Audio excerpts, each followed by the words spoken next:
வணக்கம். ஆகாஷ்வாணி புதுச்சேரி செய்திச் சுருக்கம் வாசிப்பவர் ஆதவன். நாட்டின் இளைஞர்களின் கனவுகளை நிறைவேற்றுவதற்கான ஒரு ஊடகமாக வேலைவாய்ப்பு கண்காட்சிகள் மாறியிருப்பதாக பிரதமர் திரு நரேந்திர மோடி புதுடெல்லியில் சற்று முன்னர் நடைபெற்ற 17வது தேசிய வேலைவாய்ப்பு திருவிழாவின் காணொலி காட்சி மூலம் பேசுகையில் தெரிவித்தார். இந்த நிகழ்வில் பல்வேறு அரசு துறைகள் மற்றும் அமைப்புகளில் புதிதாக பணி அமர்த்தப்பட்ட 51,000த்திற்கும் மேற்பட்ட இளைஞர்களுக்கு நியமன கடிதங்களும் வழங்கப்பட்டன.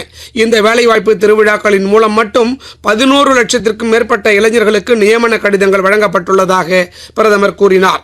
சத் பண்டிகைக்கு முன்னதாக சத் பூஜை தொடர்பான பாடல்களை தன்னுடன் பகிர்ந்து கொள்ளுமாறும் நாட்டு மக்களை பிரதமர் திரு நரேந்திர மோடி கேட்டுக் கொண்டுள்ளார்.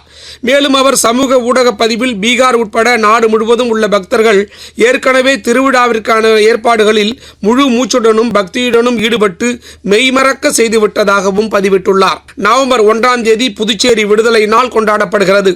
இதற்காக புதுச்சேரி கடற்கரை சாலையில் பல்வேறு நிகழ்ச்சிகள் நடைபெறுவதை ஒட்டி பந்தல் அமைக்கும் பணிகள் தீவிரமாக நடந்து வருகிறது.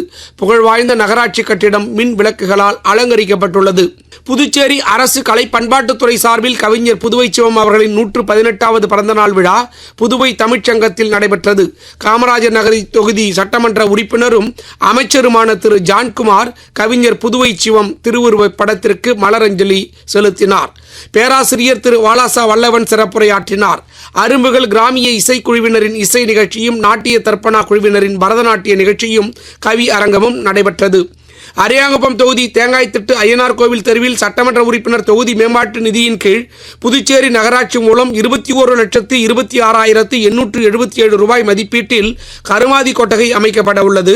இதற்கான பணிகளை தொகுதி சட்டமன்ற உறுப்பினர் திரு பாஸ்கர் என்கிற தட்சிணாமூர்த்தி பூமி பூஜை செய்து தொடங்கி வைத்தார். நிகழ்ச்சியில் செயற்பொறியாளர் திரு சிவபாலன், உதவி பொறியாளர் திரு வெங்கடாஜலபதி உள்ளிட்ட ஊர் பிரமுகர்கள் கலந்து கொண்டனர். இத்துடன் இந்த செய்திச் சுருக்கம் நிறைவு பெறுகிறது.